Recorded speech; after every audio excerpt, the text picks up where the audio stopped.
తెలుగు కథలకు స్వాగతం. ఈరోజు మనం భక్త విజయంలో భాగంగా బ్రాహ్మణుడు బ్రహ్మ రాక్షసుడు అనే కథ గురించి తెలుసుకోబోతున్నాం. కథ మొదలు పెడదాం. ఒకానొకప్పుడు సౌరాష్ట్రంలో ఒక క్షత్రియుడు ఉండేవాడు. బతికినంత కాలం ప్రజలను పీడించుకు తిన్నాడు. నిస్సహాయులైన ప్రజలు అతడిని నేరుగా ఏమీ అనలేక లోపలే అతడిని తిట్టుకునేవారు. అతడి ప్రస్తావన వస్తేనే చాలు చీత్కరించుకునేవాళ్ళు. జన్మలో ఎలాంటి పుణ్యకార్యం చేయని ఆ క్షత్రియుడు కాలం తీరి మరణించాడు. పూర్వజన్మ పాపకర్మల ఫలితంగా బ్రహ్మరాక్షసుడిగా జన్మించాడు. నర్మదా నది పరిసరాల్లోని అడవుల్లో దొరికిన జీవిని దొరికినట్లే తింటూ తిరుగుతుండేవాడు. పొరపాటున ఆ అడవిలోకి మనుషులు ఎవరైనా అడుగు పెడితే వారిని కూడా తినేస్తూ నరమాంస భక్షకుడిగా మారాడు. బ్రహ్మరాక్షసుడి దాటికి భయపడి మనుషులు ఆ అడవిలోకి అడుగు పెట్టడమే మానుకున్నారు. ఒకనాడు ఆ రాక్షసుడు నర్మదా తీరంలో తపస్సు చేసుకుంటున్న మునీశ్వరుడు ఆశ్రమానికి వచ్చాడు. నరమాంసం తిని చాలా రోజులు కావడంతో ఆ బ్రహ్మరాక్షసుడు మునీశ్వరుడిని ఎలాగైనా తినేయాలని అనుకున్నాడు. అయితే మంత్రయోగ విద్యల్లో ఆరితేరిన ఆ మునీశ్వరుడు సామాన్యుడి కాదు. బ్రహ్మరాక్షసుడి ప్రయత్నాన్ని గ్రహించి మహామాన్వితమైన విష్ణు పంజర స్తోత్రాన్ని పఠించడం ప్రారంభించాడు. స్తోత్ర ప్రభావంతో బ్రహ్మరాక్షసుడు మునీశ్వరుడిని సమీపించలేకపోయాడు.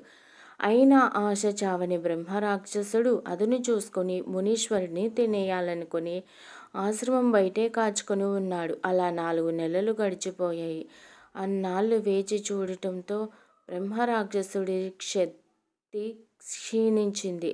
శరీరం నీరసించింది. అడుగు వేసే ఓపిక లేక అతడు అక్కడే కూలబడిపోయాడు.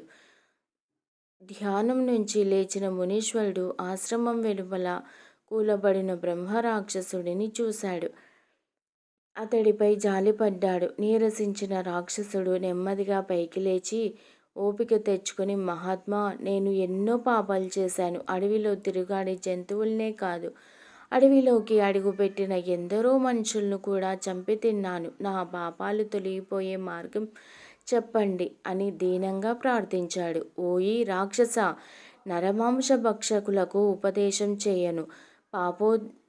పాపోపశమన మార్గం ఎవరైనా విప్రులను అడిగి తెలుసుకో. ముందుగా నువ్వు నరమాంస భక్షణ మానేయి అని చెప్పి మునీశ్వరుడు అక్కడి నుంచి వెళ్ళిపోయాడు. బ్రహ్మరాక్షసుడు ఆనాటి నుంచి మనుషులను చంపి తినడం మానేశాడు. కేవలం వన్యమృగాలను మాత్రమే వేటాడి వాటిని చంపి తింటూ తన పాపాలు ఎలా తొలగిపోతాయా అని చింతిస్తూ ఉండసాగాడు. కొద్ది రోజులు రాక్షసుడికి అడవిలో ఆహారం దొరకలేదు. ఆకలితో ఉన్న బ్రహ్మరాక్షసుడు ఆహారాన్వేషణ కోసం అడవికి వచ్చాడు. ఎంతసేపు ప్రయత్నించినా ఒక్క జంతువైనా దొరకలేదు. మధ్యాహ్నం కావస్తుండగా రాక్షసుడికి ఆకలి బాగా పెరిగింది. సరిగ్గా అదే సమయానికి ఒక బ్రాహ్మణ యువకుడు పండ్లు కోసుకోవడానికి అడవిలోకి వచ్చాడు. ఆకలి తీవ్రత పెరగడంతో బ్రహ్మరాక్షసుడు తన పూర్వ నియమాన్ని పక్కన పెట్టి బ్రాహ్మణ యువకుడిని భక్షించి ఆకలి తీర్చుకోవాలని భావించాడు. ఒక్క ఉదుటున అతడి వద్దకు చేరుకొని అతడిని ఒడిసి పట్టుకున్నాడు. ఈ హఠాత్ పరిణామానికి బ్రాహ్మణ యువకుడు భయభ్రాంతుడయ్యాడు. రాక్షసుడి చేతిలో ఎలాగూ చావు తప్పదనే నిశ్చయానికి వచ్చిన బ్రాహ్మణ యువకుడు, ఓయి రాక్షస, నన్ను ఎందుకు పట్టుకున్నావో చెప్పు. నువ్వు నన్ను వదలాలంటే నేనేం చేయాలో చెప్పు అని అడిగాడు. ఓరి మానవ, నేను నరమాంస భక్షకుడిని. వారం రోజులుగా నాకు ఆహారం దొరకలేదు. చివరకు నువ్వు దొరికావు. నిన్ను విడిచిపెడితే నాకు ఆకలి ఎలా తీరుతుంది అన్నాడు. రాక్షస, నేను మా గురువు గారికి ఆహారంగా ఫలాలు తీసుకుపోవడానికి వచ్చాను. నీకు ఆహారం అవడానికి నాకు అభ్యంతరమేమీ లేదు. కొద్దిసేపు గడివిస్తే నేను ఈ ఫలాలను నా గురువు గారికి ఇచ్చి వస్తాను అన్నాడు. బ్రాహ్మణ యువకుడు, దొరికావు. నిన్ను విడిచిపెట్టాక నువ్వు తిరిగి రాకపోతే నా గతేమిటి? అయితే ఒక పని చేశావంటే నిన్ను విడిచిపెడతాను. నేను ఇంతవరకు చాలా పాపాలు చేశాను.